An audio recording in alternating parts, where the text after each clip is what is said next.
I ovo je nova tema, vladavina kneza Miloša i Sretenjski ustav. Kao knez autonomne kneževine Srbije, Miloš Obrenović je vladao samovoljno. Svaki otpor suzbio je silom, a protivnike je proterivao ili ubijao. Držanjem monopola na trgovinu stokom, Obrenović je postao najbogatiji čovek u kneževini. Sve je to dovelo do čestih buna protiv samovolje kneza i njegovih ljudi. Protiv kneza Miloša organizovana je više buna, a najznačajnije su dve bune, Đakova buna 1825. i Miletina buna, 1835.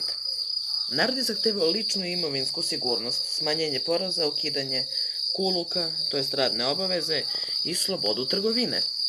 Državni činovnici iz Miloševe administracije kao što su Toma Vučić-Perešić, Avram Petronijević i Milošev brat Jevrem Obrenović od kneza su tražili podelu vlasti i usvajanje ustava. Po njihovim pritiskom 1835. godine knez Miloš daje svom državnom sekretaru Dimitriju Davidoviću da sačini sastav.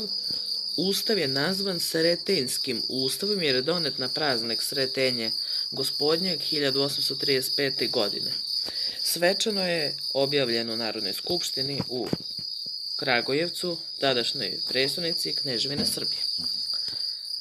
Sretenjski ustav je ograničavao kneževu vlast, koja je bila podeljena na zakonodavnu, sudsku i izvršnu. Ovim ustavom u Srbiji je ukinut feudalizam. Ustav nije stupao na snagu jer ga nije potvrdilo Osmansko carstvo, a nisu ga podržala ni Rusija ni Austrija. Dan kada je donesen prvi moderni srpski ustav, istovremeno je i dan kada je podignut prvi srpski ustanak, dan 15. februar, danas obeležavamo kao praznik Dan državnosti.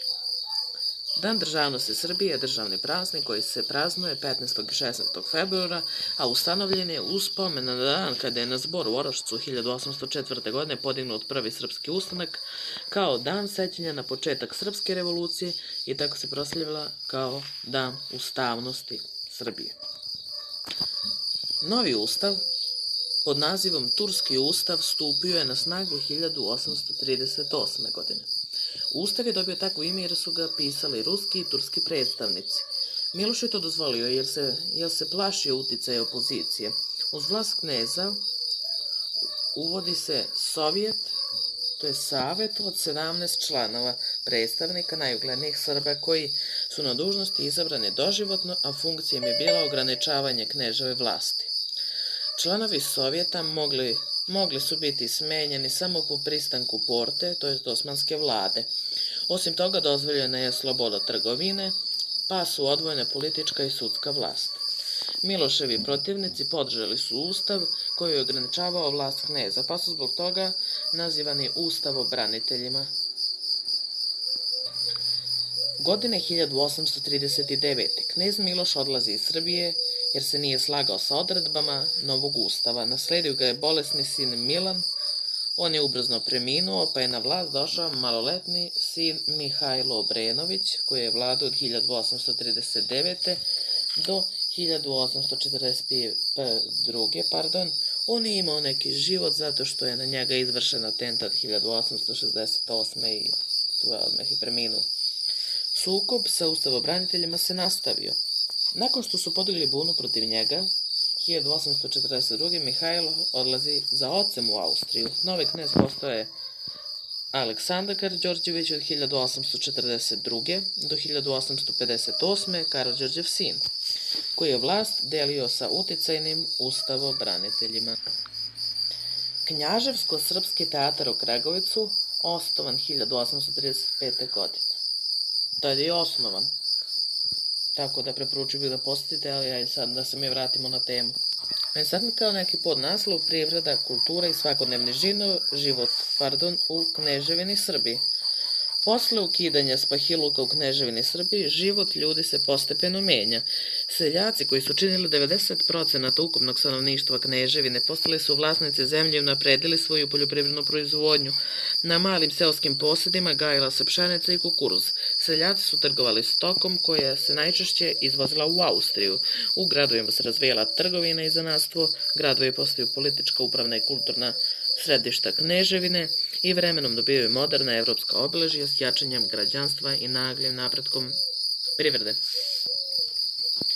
Bogati građani okreću se vlastitim ekonomskim, političkim i kulturnim interesima uz buržoaziju, konstituisanjem srpske vlasti formira se i sloj činovništva koji čine važan deo uticajnog gradskog stanovništva. Prestonica kneževine u doba knez Miloša bio je Kragujevac. On postaje političko i kulturno središte kneževine Srbije. Sve važne političke i kulturne institucije bile su smeštene u Kragujevcu. Prva srpska gimnazija osnovana je u tom gradu 1833. godine, a iste godine Kragujevac dobije i štampariju. Novine srpske, prve novine u kneževini Srbiji štampane su 1834. godine pod uredništvom Dimitrija Davidovića. Jedno od najvažnijih kulturnih ustanova u kneževini, Knjaževsko-srpski teatar u Kragujevcu, počeo je sa radom 1835. godine. Licej, prva viša škola u Srbiji, otvoren je u Kragujevcu 1838. godine. Otvaranje kulturnih i obrazovnih institucija pod pokroviteljstvom nove srpske građanske inteligencije bio je dokaz da se kneževina Srbija razvija u smeru moderne evropske građanske države. Svoj puni razvoj doživeće u vreme ustavobraniteljskog režima. To bi bilo to za ovaj video. U sljedećem videu ćemo odradimo ustavobraniteljski režim. Da, to će da bude i kraj ustavobraniteljskog režima. To će da bude sljedeća tema, tako da do sljedećeg videa. Ćao.